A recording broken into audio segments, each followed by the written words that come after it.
After court last time, I had to go down to the prosecutor's office. I went to the sheriff's department and all this, and I was looking for whoever was looking for me because she accused me of trying to kill her. Money. She's cost me jobs. Mr. She's cost me Losiewski, work. Mr. Losiewski, I do see Ms. Bagby is here.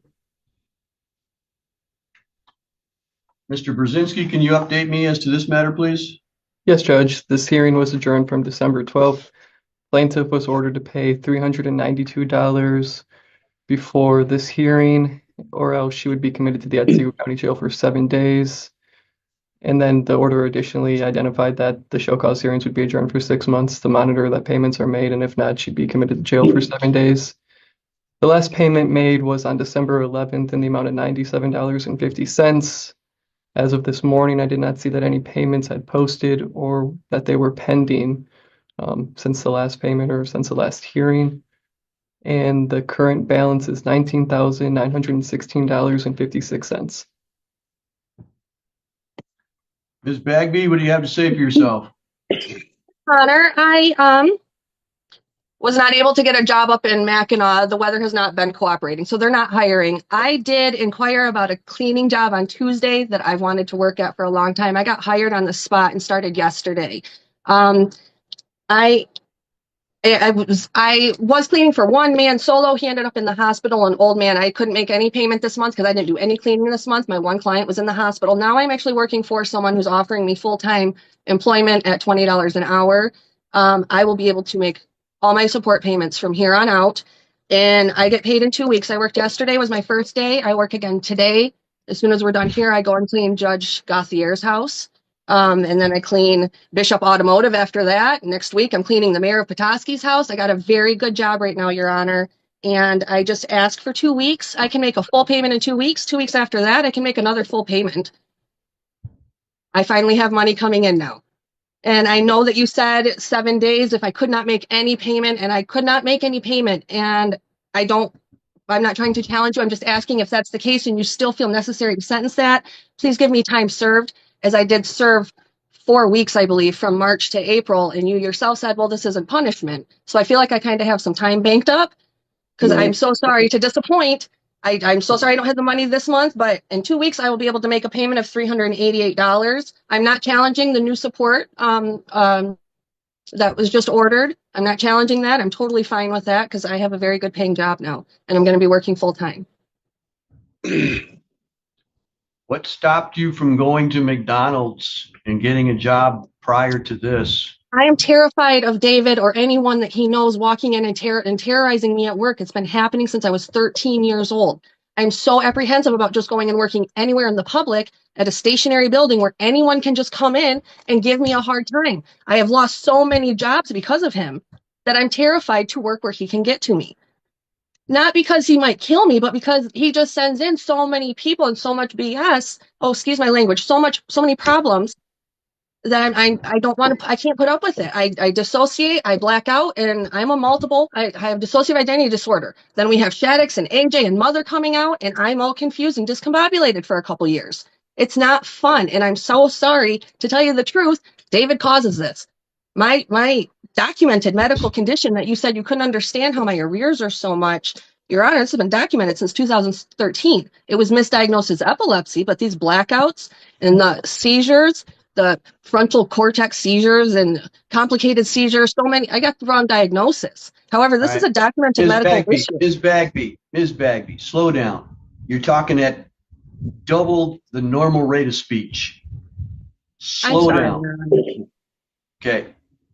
Mr. Losiewski has done nothing to you that I can see that would cause that. Now, I'm not saying that you don't have anxiety. I'm not saying that you are doing anything inappropriate, but you've got to stop with the allegations when nothing has happened. I've reviewed your entire file. You've made these allegations repeatedly, and nobody, no police agency, no court system, no governmental system has addressed your problems in finding that they're truthful. So you're entitled to your opinion. But I'm not going to have you making open allegations against Mr. Losiewski where there's nothing to show that those things are true. So The question was, why didn't you go to McDonald's? You could have just said, because of my anxiety, Okay, and left it at that. All right. I understand, Your Honor. And I appreciate that you're trying to do. I hear what you're saying today, and I appreciate that you are presenting. You're trying to present yourself fairly well today. You're not acting crazy. You're not trying to say bad things. I appreciate that. So I'm glad that you're doing that. You seem to be doing much better, and I want to encourage you to stay in that better place.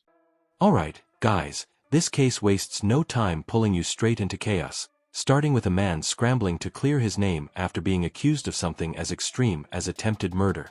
You can feel the pressure instantly. He's not just frustrated, he's genuinely shaken by how far these allegations have gone. Then the court pivots sharply into the real issue: unpaid support and a massive $19,000 balance hanging over everything. It sets the tone perfectly. Serious accusations, real consequences, and a judge already aware this situation has been dragging on far too long.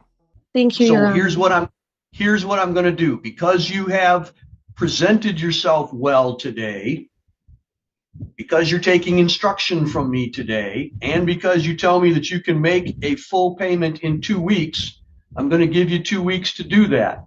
Mr. Losiewski is due a lot of money, $19,000, and me putting you in jail isn't going to help him get paid unless it's necessary for you to go out and get a job and make the payment. So you tell me that you've got a job. You're going to have to make a full payment in 2 weeks, like you told me, and then do it again in another 2 weeks, like you told me. And then we'll have a hearing on this in 30 days to see if you did that. If you didn't, I am going to put you in jail, because then you're lying to me. And that's what jail is for people that don't do what they tell me that they're going to do. All right. So I'm going to give you the benefit of the doubt, even though I think you probably could have gotten a job earlier, but I'll give you the benefit of the doubt this time, let you make the payments. I've got to have you working and making those payments, though. You're $19,000 behind. That's not going to go away. Do you understand all of that? Your Honor, do I get to speak Your today? Honor. In a minute, Mr. Losiewski. Yes, you will. Thank you. Ms. Bagby, do you understand? Yes, I do, Your Honor. All right. Mr. Losiewski, go ahead. Yeah, speaking of these allegations, they've been disproven by multiple police in multiple counties, multiple state police departments, everything. She keeps doing this. She's defaming me everywhere she goes. She's saying that I'm causing this. I've caused nothing. I do nothing to her. I don't care about her. All I care about is her actually contributing something to her daughter's life. She contributes nothing. Not a single birthday card, not a Christmas card, nothing. This poor little girl sees nothing from her mother, and all the false allegations and stuff, and then she just let go and let go and let go. Nobody holds her accountable. So if she doesn't make that payment in 2 weeks, like she's saying, because she's lying again, just like she always does, she needs to go to jail. Hey, Mr. Losiewski. Hey, Mr. Losiewski, hang on.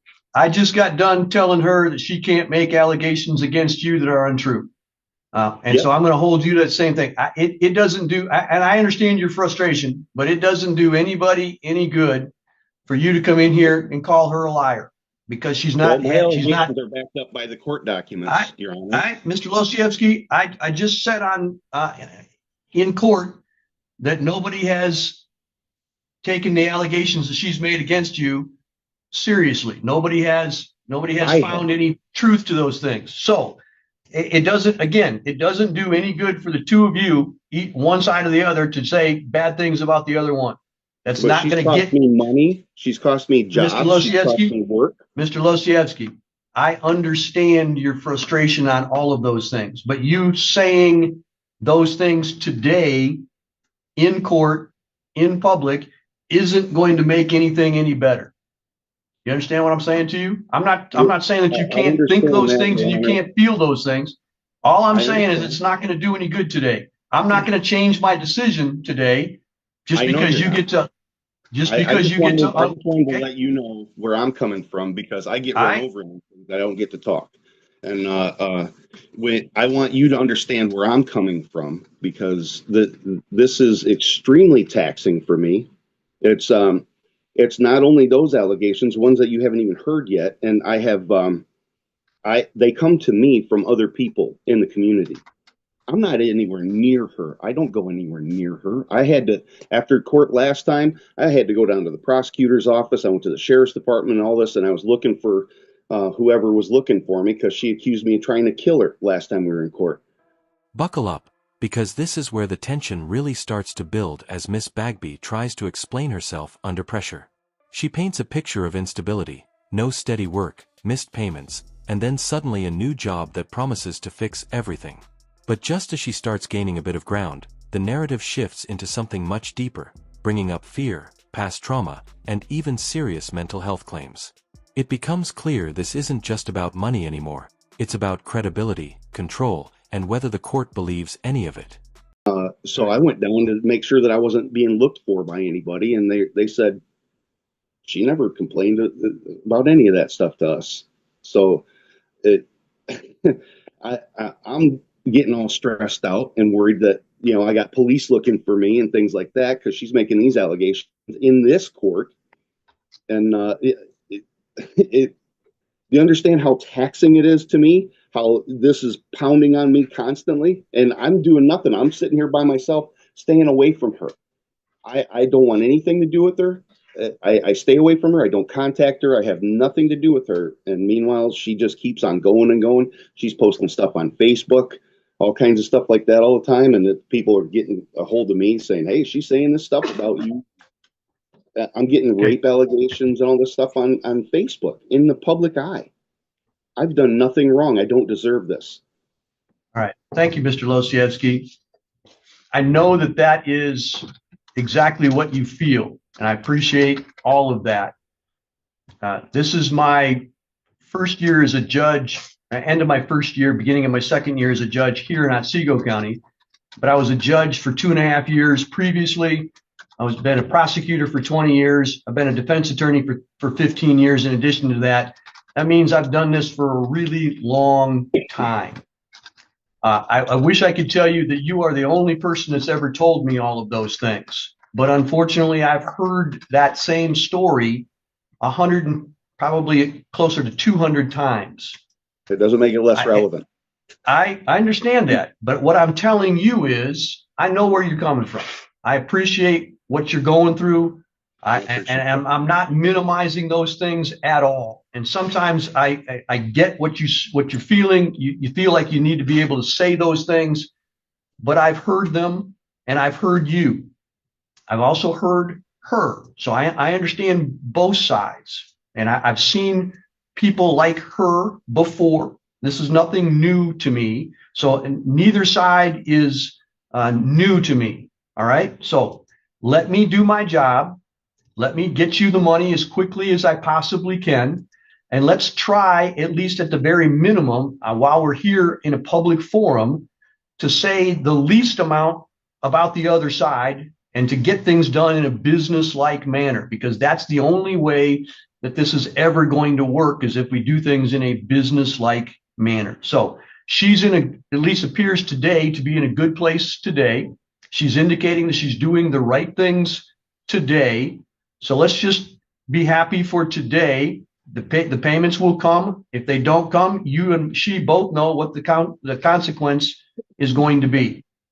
So that's all for today. We'll adjourn this for 30 days. If she hasn't made those 2 payments, she knows that she's going to jail. And if she does make the 2 payments, you get the money, and we'll adjourn it out for another 30 days to make sure that she's paying then. And that's what needs to be done, is the payments need to be made. So that's the court's order. Thank you very much. That's all for today.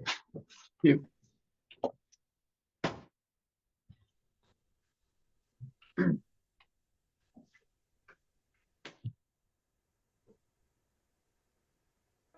Alright, now this is where the judge steps in and completely takes control of the courtroom. shutting down allegations and forcing both sides back to reality. There's a noticeable shift, less emotion, more accountability, as the judge makes it clear that claims without proof won't fly here. Then comes the ultimatum, sharp and unmistakable. Pay within 2 weeks or face jail time. Just when it seems settled, the ex finally speaks, unloading his frustration and painting a very different picture. In the end, the judge balances it all with experience, but leaves zero doubt. Next time, excuses won't matter, only results will.